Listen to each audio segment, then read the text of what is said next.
One of the biggest things, or shall I say hardest things to do, is probably adulting or peopling. Let's talk about it.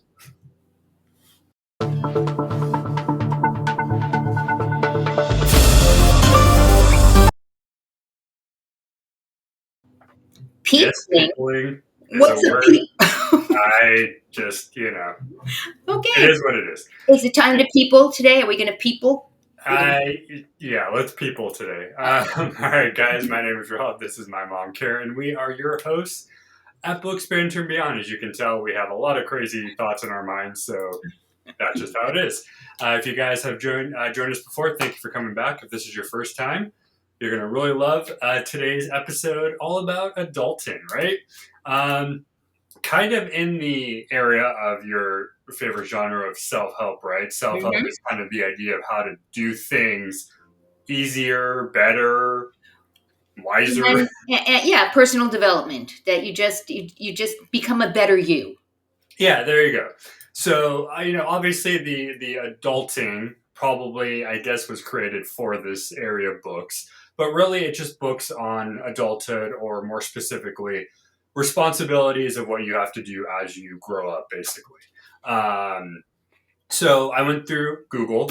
They gave me three popular titles, so I figured we go over those, kind of to see how different authors go over the idea of what it means to adults. So, Okay. first title we have is "The Defining Decade: Why Your 20s Matter and How to Make the Most of Them" by Meg Jay.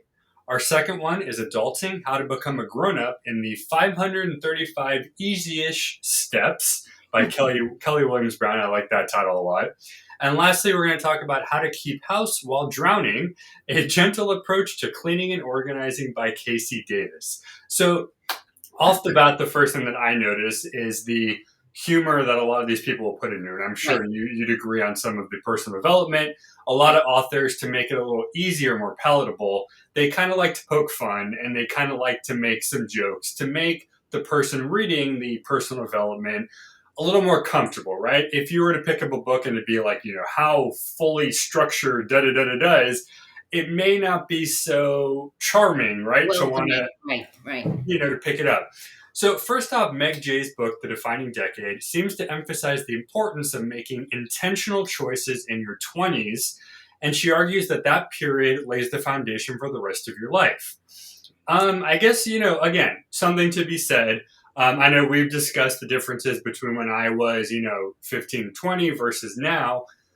I'll ask you first, as the parent, is there any difference between and the upbringing of age wise, or do you think any time of year is important for said kid to learn? Right. I think every decade is important, and what I'm laughing over here is that, it says why your 20s matter. It's like, well, it's too late at this point, right? Not 20. And that's when I read something like that, my first thought is, well, why are they telling us about something that we don't really have any more control about unless you're 20 years old and reading the book? And my sense is this is not just for 20 years old, it's about why the 20s are so important. And so I don't know. I think every decade is important, and I would have preferred to say why every decade matters. Why? Well, I'm glad you said that, because that's actually the first thing that came to mind, was because obviously I had not seen this book until I was looking it up. So I'm thinking, okay, well, I'm past that point. So why do I care? And and I think that's probably maybe the joke here, or maybe the purpose here, is it's not so much that a 20-year-old is going to find the book. Right. It's probably hey, you're probably out of the 20s, Hmm. but let's kind of maybe retrospect what Yeah. you did. I don't know. I mean, it's not one that I would pick first choice, but I Right. guess maybe if you're giving as a gift and being like, "Hey, I know somebody in their 20s, here's a book." Otherwise, I'm not really sure. Right. Well, I have not read the book, and so I'm not sure how they approached this. Obviously, um, but if they indicate that certain things happen in most people's 20s, it makes you think back. Did that happen? Did I do that? Why didn't I do that? And then I guess the next part is how to make the most of them now, because otherwise, this would literally be, I think, should be marketed to 20-year-olds to make the Right. best of their 20s, so that that next question, how to make the most of them now, means that 10 years from now, when they're in their 30s, they go, oh yeah, that I don't, it's kind of an odd title for me. It, I was, reading little bits of a synopsis and stuff like that on Goodreads. Yeah, it's a very weird.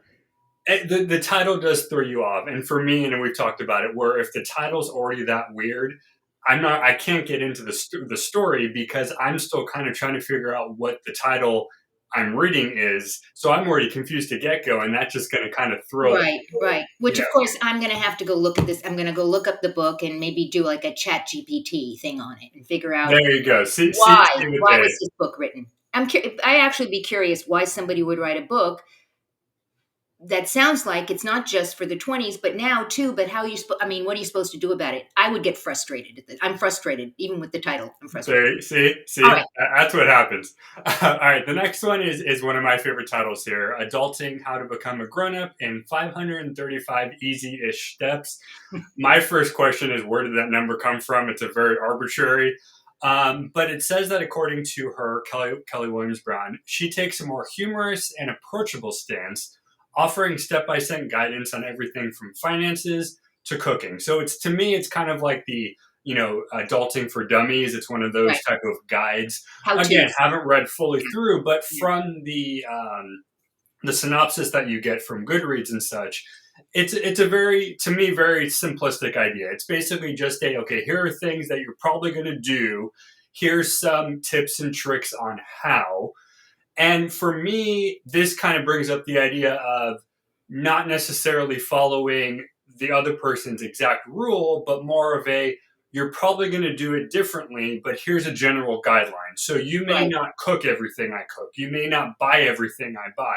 You may not clean everything I Right. clean, but But you in may go through all of these things on your road to becoming an adult, right? yeah, so either way, you may not specifically do these things, but generally you will do, I don't know, maybe 50% of them. So to help you for that part, here's my, suggestion. So this type of book, I think personally, and I think many people that I've spoken to and you've probably spoken to would say that if it's a general how to, it's probably easier to take in, even if some of the tips are useless to you. It's still an interesting thought, right? It gives you something. Yeah, I find the whole thing about adulting, it takes different shapes, right, and different sizes, and you have adulted differently than I have adulted, and I love it's a verb. Is that a verb or an adjective? I've Well, adulted. it's actually funny you brought that because the same thing too is the things that you and Dad have taught. Most generally, ideas do work, but there are always those little intricacies of okay, so the general idea makes sense, but this part has no purpose because for me it may not be as big of a deal as it was for you. Or it's a Or different decade, a different time, exact different yes. different everything. Yeah, I mean, I think anything that helps you be a better person, I guess, is a good thing. Now, the last one I think you'll appreciate as much as I do, How to Keep House While Drowning, looks at how to do things without feeling overwhelmed. So, for those who are dealing with burnout or maybe as they call it, executive dysfunction, I've never heard that phrase, but that sounds completely agonizing. She makes points to help you manage without having to overdo it, I guess. And for someone like, myself with ADHD, that's right up my alley, right? So, of the three, realistically, this is something that I think would make the most sense for someone like me to use Right. because it's kind of a more gentle approach. It's not saying do this, do this, do this. It's a It's saying, guidebook. hey, It's a guidebook. It's almost like, oh, I think I have a challenge with this. Let me see what the book has to say about it. And then you can go to it. yeah, okay, Yeah, it's that to me, I would agree with you. That would be the one that makes it's kind of in current time. It makes sense. Like, what can you do now? Don't worry about your 20s. The 20s are over. right. You're not 20 anymore. You neither are you, Rob. I mean, you're moving quickly into your Don't 40s. remind me.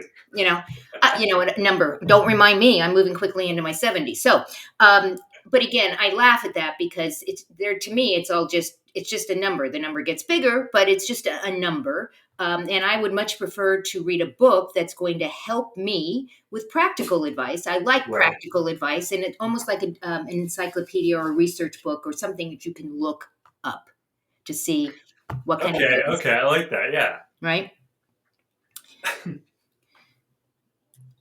Sorry. I was just coughing. I know. I see that you have Meg Jay's The Defining Decade here. So what is that all about? Defining decade. Which one? Okay, so that yeah, so that's the one that we both agree the title makes no sense. So I think kind of to run through really quick, how do they all redefine everything?